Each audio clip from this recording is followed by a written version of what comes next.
Olá, bem-vindo ao nosso canal Experiências Inspiradoras. Eu sou a professora Cláudia Burrâmara e esse é um projeto de extensão da Universidade Federal do Ceará. O nosso objetivo é inspirar vocês a partir das experiências dos nossos ex-alunos. E hoje eu tenho aqui a honra, estou emocionada, de receber o Felipe Almeida. Gente, desde que começou esse projeto, eu tento entrevistar esse rapaz. Ele mora há 5 anos no Canadá, foi fazer coleta para o mestrado, depois acabou ficando para o doutorado, já terminou o doutorado, hoje trabalha no Canadá e agora, nesse período de pandemia, em que infelizmente a gente tem que ficar confinado, a gente também encontra saídas estratégicas. E uma das saídas que eu encontrei foi fazer o projeto por internet. E aí veio a grande oportunidade de entrevistar o Felipe. O Felipe é formado em administração em 2009, foi nosso aluno, foi orientando de monografia do professor Hugo Acosta, que é coordenador do projeto Experiências Inspiradoras comigo. Então, é uma grande honra, uma grande alegria ter o Felipe aqui. Que é isso, a alegria minha, felicidade de estar revendo, estar mais uma vez conversando com a senhora e conversando com o pessoal aí também na internet. É uma honra também. Obrigada, muito obrigada. Então, Felipe, me conta um pouco da tua vida acadêmica, né? Porque eu sei que você tem uma vida acadêmica muito rica. Vai me contando um pouco da tua vida acadêmica. Uhum. É interessante, é um percurso interessante. Eu vou ser bem honesto até, a vida acadêmica não era algo que estava planejado, né? A vida acadêmica foi algo que aconteceu. Na faculdade, meu sonho era terminar a faculdade o mais rápido possível e começar a trabalhar. Trabalhar em ramo privado, tanto que eu tive vários estágios durante a faculdade. E quando eu terminei a faculdade, aconteceu de me ver num platô ali, né? Me ver num momento em que eu não conseguia achar. E aí a Aline, né? A Aline, que também foi minha colega, foi colega da gente na mesma sala, ela falou, Felipe, eu entrei no mestrado, interessante, por que tu não entra também? E aí no mestrado eu entrei... Aline do Vale, né? Aline do Aline Vale. do Vale, eu entrevistei também a Aline. Exatamente, a Aline do Vale. E aí eu falei, pô, interessante, vou ver o que acontece, né? Então não foi algo planejado, foi algo bem natural, assim. E aí, numa conversa, há coisas da vida, né? Numa conversa com um psicólogo, amigo, ele falou, cara, eu vi ontem, numa reportagem, algo falando sobre como o pessoal está utilizando neurociência para estudar comportamento do consumidor, né? Uhum. E eu falei, sério? Isso é interessante. Ele falou, é bem interessante, está começando ainda e tal. Aí eu falei, pô, vou dar uma olhada. Mas não tinha nada em Fortaleza, tinha acho que a ForBrain no Rio de Janeiro, que era a primeira incubadora, na época, a primeira startup, de fato, que estava fazendo isso, mas muito distante de mim. E aí, mais uma vez, por destino da vida, eu falei, bem, eu quero estudar, vou tentar de alguma forma, né? E tinha um professor no mestrado, o professor Chico, que ele fez o pós-doutorado dele no MIT.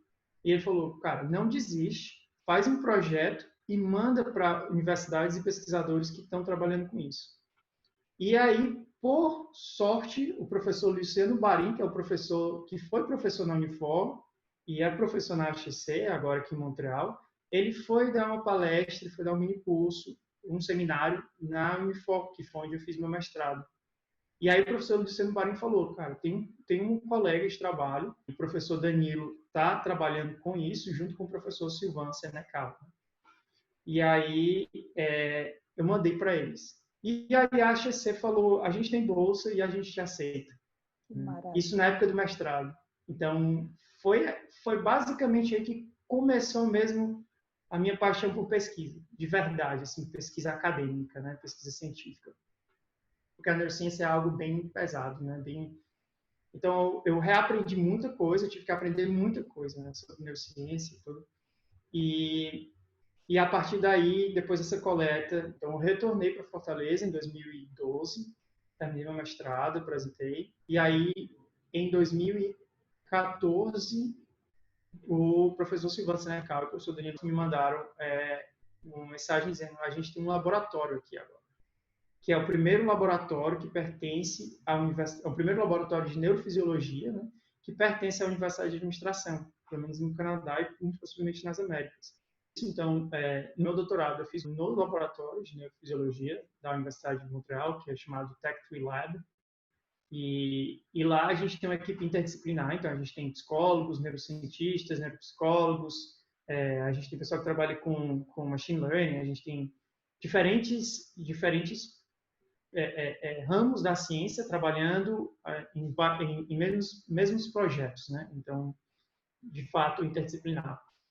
Hoje em dia, eu trabalho numa empresa, já faz um ano que eu trabalho numa empresa, como a gente estava conversando antes, uma empresa do Vale do Silício, mas que o laboratório é aqui, e eu coordeno um laboratório de pesquisa de pesquisar de experiência do utilizador, né, de UX.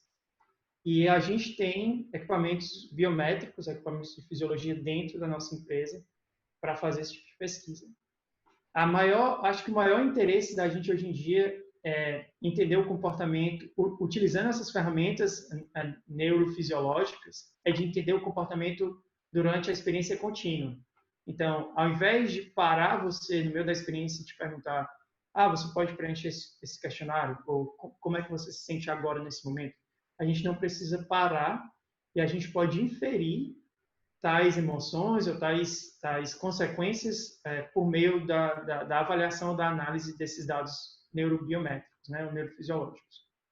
Mas tudo isso é complementar a utilização dos métodos tradicionais, então questionários, entrevistas, observações, porque os dados neurofisiológicos por si só não chegaram ainda a esse nível de acuracidade, né, para que a gente possa dizer: realmente é isso que está acontecendo. Então, basicamente, o que eu faço é isso, é esse trabalho de métodos mistos para entender o comportamento, para entender muito mais a experiência do que o comportamento apenas. Né? Entendi. Qual foi a sua tese? Qual foi o tema da sua tese dentro desse ambiente de neurociência? Então, vamos lá, preparado? Eu vou tentar explicar.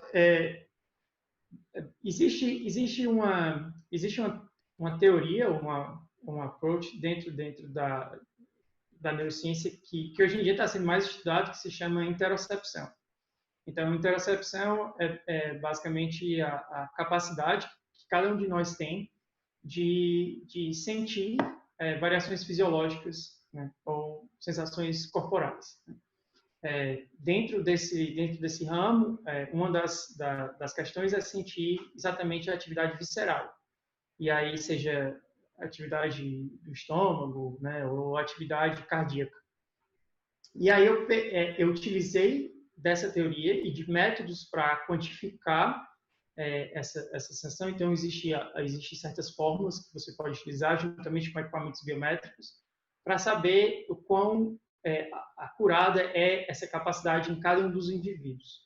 E aí eu fiz um estudo de correlação de exploração para saber como que essa capacidade de interocepção ela está correlacionada à experiência dos usuários em situações, em ambientes de realidade virtual. Basicamente focado em duas sensações, que é a sensação de presença, ou seja, o quão eu me sinto presente dentro de um ambiente, de um certo ambiente. Nesse caso, o ambiente era um ambiente virtual. E a sensação de consciência corporal, eu vou chamar assim, mas o termo em inglês é body ownership. Mas essa consciência corporal é basicamente o quão consciente ou o quão eu acho que um corpo ou parte de um corpo pertence a mim. Né? Então, se eu estou jogando um jogo em realidade virtual e eu olho para as minhas mãos, utilizando os controles, o quanto eu estou iludido ou quanto que eu acredito que aquelas mãos são na realidade minhas, né?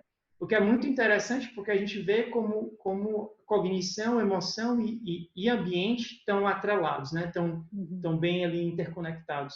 E é exatamente uma das teorias que eu utilizei para explicar isso aí.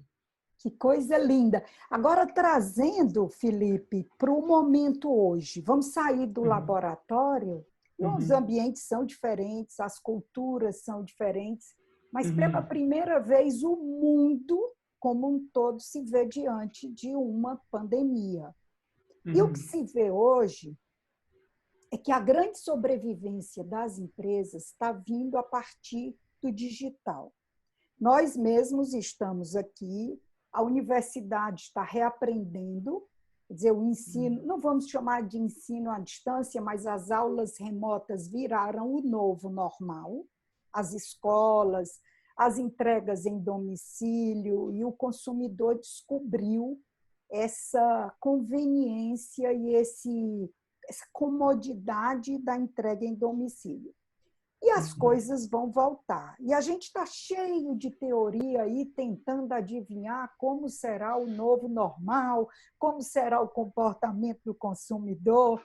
E ontem eu assisti o professor Clóvis de Barros Filho, que eu gosto demais, filósofo, e ele disse, se você quer saber o que eu acho que vai acontecer, eu não tenho a menor ideia. E qualquer coisa que a gente tente dizer é pura adivinhação. Mas dentro, né, do que já existe de experiência, somando a experimentação que virá no futuro, o quão próximo ou quão distante você acha que as empresas estarão aptas a entender esses detalhes do comportamento do consumidor? Como é essa relação do consumidor com a máquina, com a tecnologia, e como você vê maturidade nas empresas para sair do laboratório, como esse que você estuda, e chegar na vida real das organizações? Quando eu morava no Brasil, eu não posso dizer pelo momento atual, mas enquanto eu morava no Brasil, eu sentia que ainda existia esse distanciamento muito grande entre pesquisa e prática, né?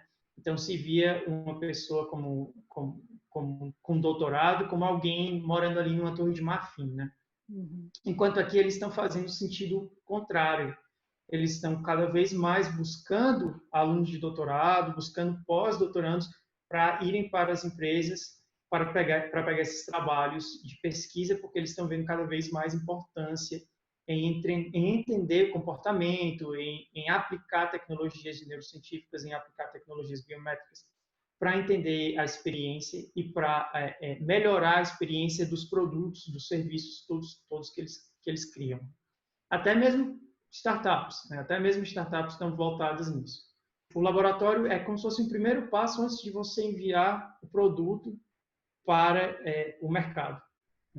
Então, a praticidade ou a aplicação prática está exatamente em poder fazer esses testes antes de você sair no risco de jogar o produto no mercado e aí ter todo o problema de relações públicas, ou todo o problema de exposição de imagem, né, e todas essas outras questões relacionadas a isso.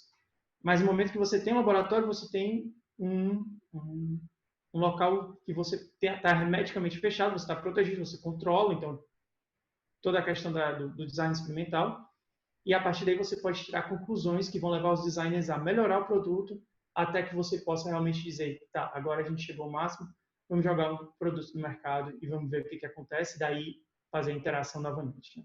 E aí, quando você se aproxima, quando você vê a parte teórica, a parte experimental junto à prática, aí você vê inovações maravilhosas. Né? Essa é mais ou menos a minha visão. Muito boa, é exatamente isso. Felipe, tem uma história, aliás, tem um fato na sua história que muito me encanta. Enquanto você falava, eu ficava lembrando que você não tinha ideia que ia seguir a vida acadêmica, mas eu acho que tem coisa que a gente não escolhe e acaba sendo escolhido. Mas você sempre teve um espírito curioso. E uma história que me encanta na sua biografia é o Cirque du Soleil, que andou por aqui, por Fortaleza, e você se candidatou a trabalhar no Cirque du Soleil. E isso mostra o seu espírito curioso, porque foi o único que eu conheci que de fato esteve. Como foi esse momento e como ele foi importante na tua formação como indivíduo? Uhum. Uma boa pergunta. Eu acho que realmente me candidatar para o Cirque du Soleil, sem ser hipócrita, realmente tinha a questão de querer trabalhar na empresa, né? Por mais que o cargo fosse um cargo mais de evento, né, do que um cargo corporativo, mas existia uma curiosidade intrínseca ali, acho que pelo fato do Cirque du Soleil ser um caso, né, de negócios. Então a gente estudou, eu lembro que a gente estudou na faculdade, a gente estudou o caso do Cirque du Soleil.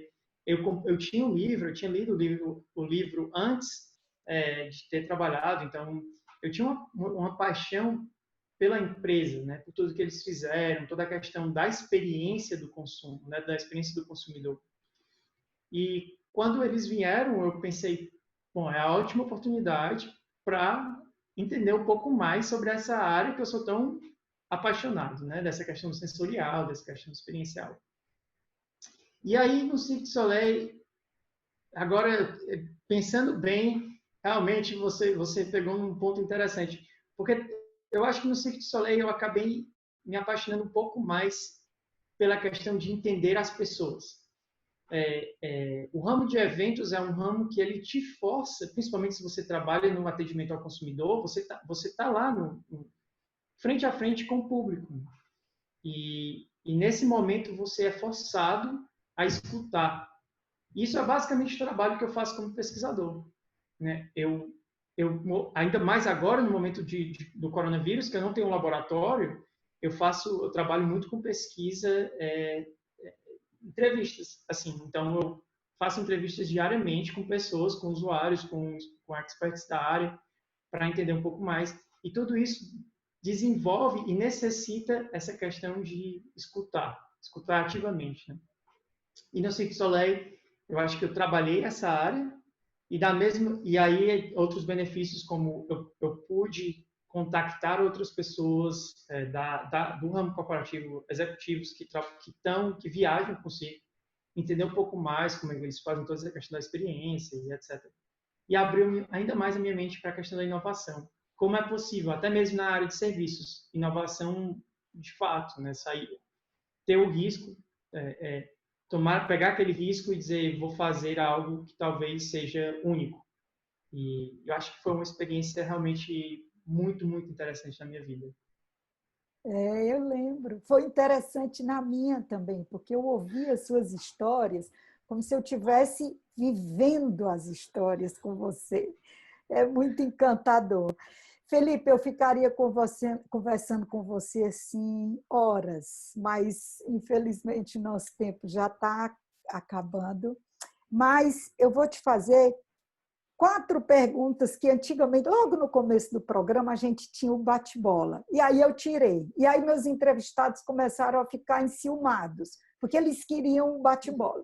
Então eu vou fazer as perguntas do bate-bola. Um estilo de professor.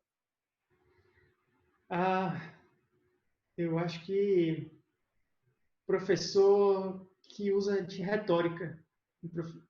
Eu acho que é isso. Professor que faz a gente pensar criticamente. Um estilo de aluno. Curioso. Se eu soubesse. Se eu soubesse. Será que eu sei? Boa, esse é o espírito curioso. E retórico. Retórico. Quando eu puder. Quando eu puder, farei. Seja o que Eu for. acho que ficou bem filosófico, né? Ficou perfeito. Eu acho que é por isso que todo mundo gosta dessas 4 perguntinhas no final. E se você pudesse dar um conselho para quem ainda está na faculdade ou está buscando, né, colocação profissional, que conselho você daria? Uhum. Eu acho que a minha impressão, pelo menos atualmente, eu posso talvez mudar, mas a minha impressão atualmente é vá atrás, sabe? Eu acho que é bem clichê, porque muita gente fala isso, vá atrás, mas a minha experiência, pelo menos, a amostra de uma pessoa, né? É bem isso. Muita gente me falou, isso é impossível de ser feito, isso é impossível de ser pesquisado, isso está muito distante da nossa realidade, blá, blá, blá, blá, blá, blá. E aí, alguma coisa dentro de mim falava, cara, continua, sabe? Tenta de novo, tenta aqui, muda um pouco, sabe? E isso me fez perceber que eu acho que essa persistência, não é nem insistência, mas a persistência de uma forma até meio de design mesmo, uma persistência que você vai mudando um pouquinho, ajustando, Isso. faz com que você chegue num canto que talvez você fale, caramba, eu cheguei lá. Que interessante. Tô aqui no momento que eu achava que eu nunca ia chegar. Muito lindo. E ontem, de novo, fazendo referência ao professor Clóvis de Barros Filho, ele diz isso, que é preciso viver a felicidade do encontro, porque a gente vive muito a angústia da busca. Mas você dizer, puxa, eu cheguei e agora eu vou usufruir do que eu consegui. Isso é muito lindo, Felipe. Obrigada por esse conselho de persistência, obrigada por tanto que eu aprendi com você. Esse abraço real fica em dívida, então, quando você vier, o abraço de verdade será dado. E eu quero, mais uma vez, desejar muito sucesso para você nessa cidade que eu amo tanto, que é Montreal, que me acolheu com tanto carinho, acolheu a minha família em 2012, 2013, quando eu estive aí fazendo pós-doutorado. Depois nos encontramos em 2015, né? Quando você estava recém-chegada a Montreal. Então, que os seus caminhos sejam sempre de muito sucesso aí no Brasil, onde você for, porque você é um menino muito iluminado. Você sabe disso, que você é muito especial para a gente. Obrigado, Cláudia. Você que é especial, obrigado por tudo. Eu lembro de várias aulas, assim, várias vezes, até trabalhando na empresa, numa reunião, opa, tem uma coisinha que eu aprendi aqui que eu quero ensinar para vocês também, quero compartilhar. E muito vem das aulas, né? Eu acho que, mais uma vez, eu fico muito triste quando as pessoas falam que você só é acadêmico, você só lê. É importantíssimo, eu acho que é importantíssimo essa questão da educação, é importantíssimo a gente dar valor de verdade a isso.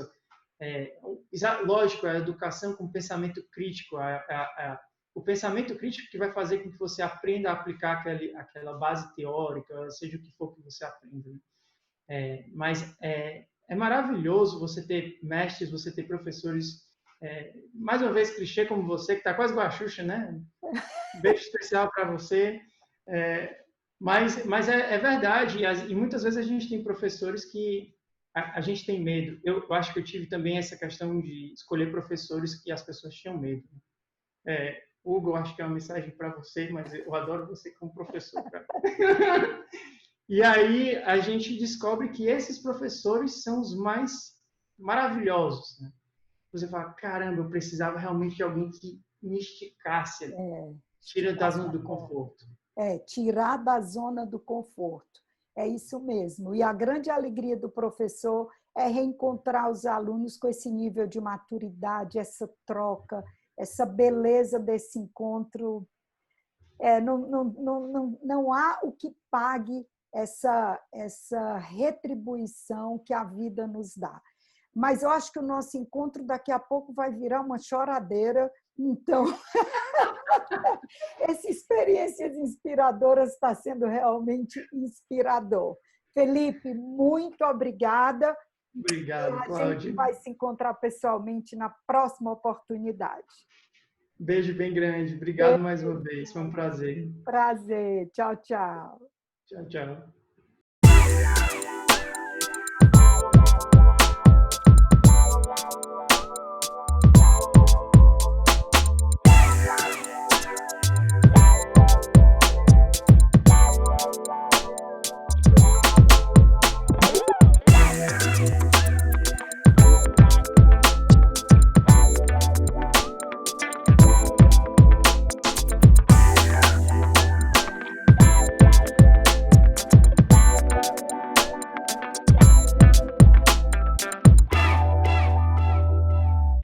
Se você gostou, como eu adorei, curte, compartilha, se inscreve no nosso canal e aguarda que vem muita entrevista boa por aí.